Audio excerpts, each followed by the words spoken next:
Hey. How are you guys doing? How are you guys doing over there? Thank you so much for supporting this channel and making it grow. I really appreciate you guys. Today I have something conversational and I want to just discuss with you. And I want to talk about one of the topics that cuts really deep. And so right now, just help me out with the conversation.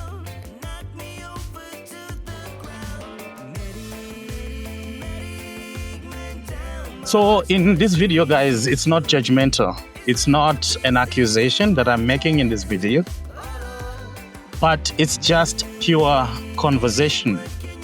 Because deep down, no matter where you live, be it in the UK, be it in Australia, Canada, South Africa, Dubai, Lesotho, Swaziland, even in Zimbabwe, there's a small corner in your heart right now that still beats for this country.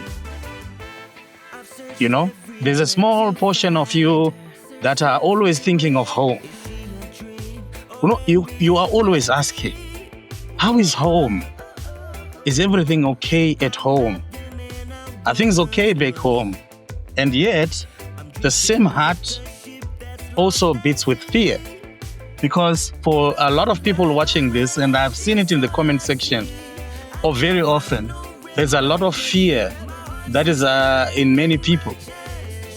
Because returning home, the idea of picking up your diaspora life, and then wakananga ku Zimbabwe, straight into Africa. It's not just about location, you see.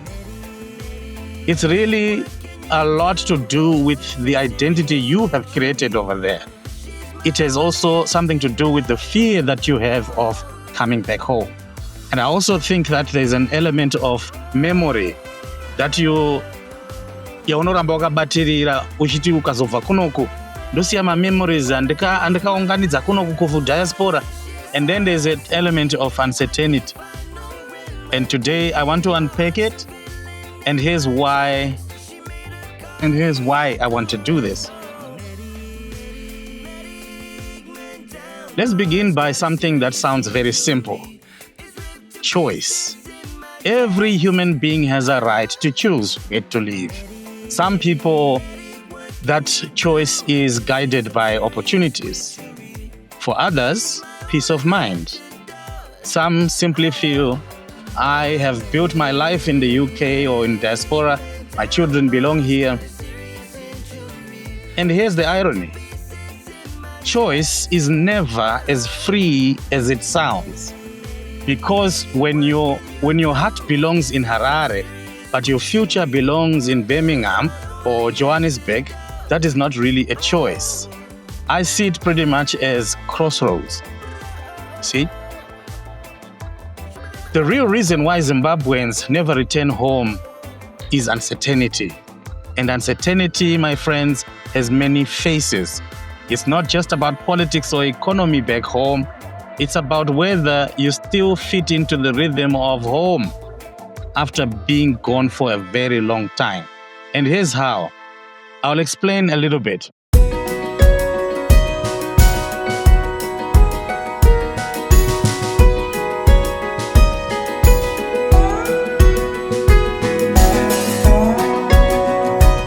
If you left Zimbabwe in the early 2000s, right? The world you left behind, Banana Zupko, maybe if you still remember Banana Zupko, my chicken ranza, my chicken bus, if you still remember them. If you remember Mazoe, if you remember on a Saturday, we would queue Mira Chingwa kuma supermarket. Or even fuel. It's gone. The Zimbabwe you will find after gone for that long is different. Some things have improved, some things have crumbled, and because life abroad is often predictable, electricity is always on where you are, water running on the taps, Wi-Fi in the air, you start to base the muscles of your memory that used to help you survive back home with that and compare it with home. Remember how we used to hustle, guys, when power went out? We would say, let's cook nema parama stove. Let's chaga uhuni. Let's find firewood. Now, when in the diaspora, when Wi-Fi drops for 10 minutes, apana. Because comfort rewires you. You become addicted to this soft life. So the thought of returning to a land where things are not stable yet, it actually scares the bravest soul. I can tell you that for sure. But let us be honest, our coping levels are no longer the same. You know, back home, you used to wake up at 5 a.m. makananga kuchiborani kunochera mvura, or even go to the field to plow. You know, we used to queue for bread, as I said. Some of us would even go and queue for fuel, and still smiling in the end of the day. The interesting thing is, you make friends in those setups. You still smile at strangers on the way to work. Now, in diaspora, there's a problem. We always now would complain. Unoto complain out Amazon yanonoka ne pasuru. I'm not shaming anyone, guys. I'm just speaking to myself here as well, you know? And here's how it plays out, you guys. When you imagine going back to Zimbabwe, you don't only think of the good, the mountains, the music, you know, we don't think much about that. You know, my organic fruits, we don't think too much about that. We always think about, will I manage without online banking? Can I handle power cuts? Can I queue again for fuel in Zimbabwe? And then suddenly you realize, you've built your life on systems, and those systems, they don't exist back home yet. Saga, what do? You guessed it.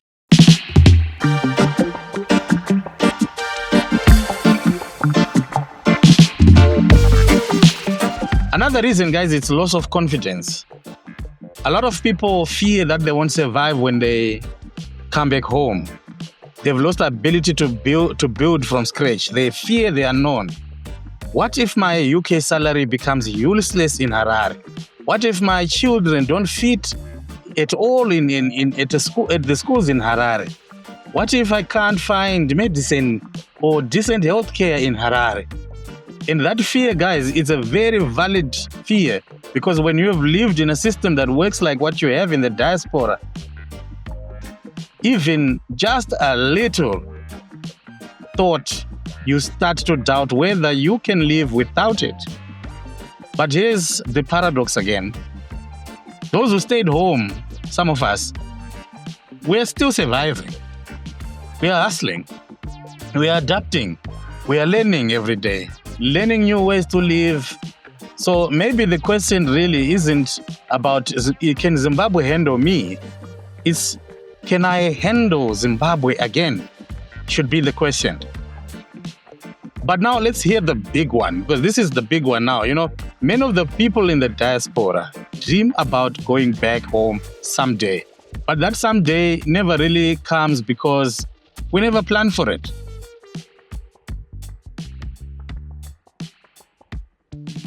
Relocation is not emotion, it's logistics. It needs planning, years of planning. You need to ask yourself, how will I earn when I get to Zimbabwe? Where will I live? You can say, I will go and stay in an Airbnb, but for how long can you do that? Or maybe I'll go and stay with relatives, but how long can you also do that? Will I have access to healthcare? Do I have property? Do I have a small business, or at least land to fall back on? Most people don't. They spend 20 years in diaspora sending remittance monies, and then suddenly realize that retirement is near. Then it hits you. I can't go back home because I have built nothing back home. And that's how you get stuck between two worlds.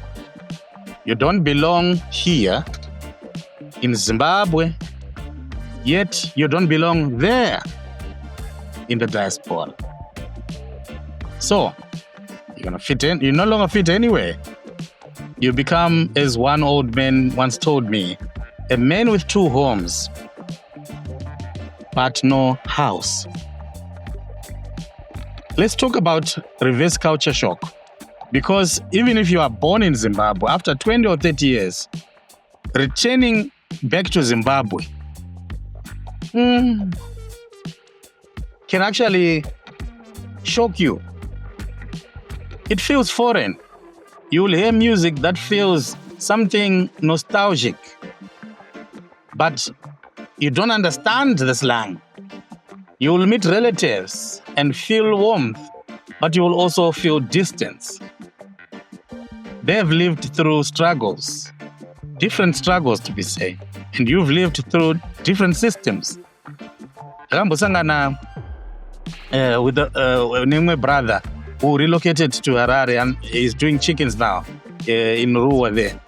After spending some time in the UK, he said, Elder Para, I thought I was going to go home, but when I arrived back home, I realized that I was actually visiting my past. That's the emotional collision, you guys, when the home you remember doesn't exist anymore.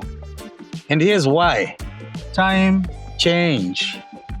Not only places, but also people. You have changed. Home has changed. And between those two versions of change lies a valley of misunderstandings. Oh no. Let's go deeper. The final biggest point that I want to talk about today is the mindset now. Many of us will carry in our minds the image of Zimbabwe that is just frozen well in time. The Zimbabwe of shortages and uncertainty, the fear of politics, But what if that image is gone? What if the Zimbabwe you left is not the Zimbabwe of today? Yes, there are challenges here. Let's not romanticize that. But there's also problems there where you are.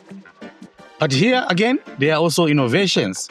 People are starting something wonderful here. My tech startups, we are now exporting blueberries into the diaspora. Some fellow diasporans there are coming and building schools. Some women are running solar projects there in Berengwa. And here's how we must think. Returning home is not about skipping the West. It's about participating in Africa's rebirth. If you wait for the perfect Zimbabwe, it may never come. You may wait forever. But if you join hands with others and help fix what is broken, we create the Zimbabwe ourselves. I can't leave this one out, guys. Some people will never return because their children no longer know home. They were born in London, Johannesburg, Perth. They don't speak Shona. The crossroads are that porridge thing. So you stay away because you can't uproot them. But then that's okay. But one day they will ask you, Daddy, Mama, what does home really mean? And when that day comes, I hope you will have a story to tell. Because returning home doesn't always mean relocating physically. Sometimes it means reconnecting spiritually. Every Zimbabwean in the diaspora fights this silent war. Heart versus wallet. The heart says, go home. The wallet says, don't go until the economy is better. But here's how I've seen it, you guys. There will never be a perfect time to go back home. Even here in Zimbabwe, people are surviving. Not because conditions are perfect here, but that's chosen courage over comfort. And finally, why Zimbabweans abroad may never return home? Because home itself has changed. Because as people also have changed. Because our dreams collided with reality. And sometimes, somewhere in between, we build a new identity. But here's the good news. Even if you never move back physically, you can still return emotionally. You can invest, you can build, you can teach your children Shona, you can build a small clinic in your village if you have the resources. You can reconnect with who you were before the airports and the accents changed. Home is not always the destination. Sometimes it's a decision you have to make. So whether you come back or not, let the bridge between you and the home country never collapse. Because at the end of the day, kushaika kwedu kumusha akurevi kukanganwika. Our absence does not really mean you have been forgotten. And this was just an honest conversation about who we really are as a people, where we are, and where we still belong.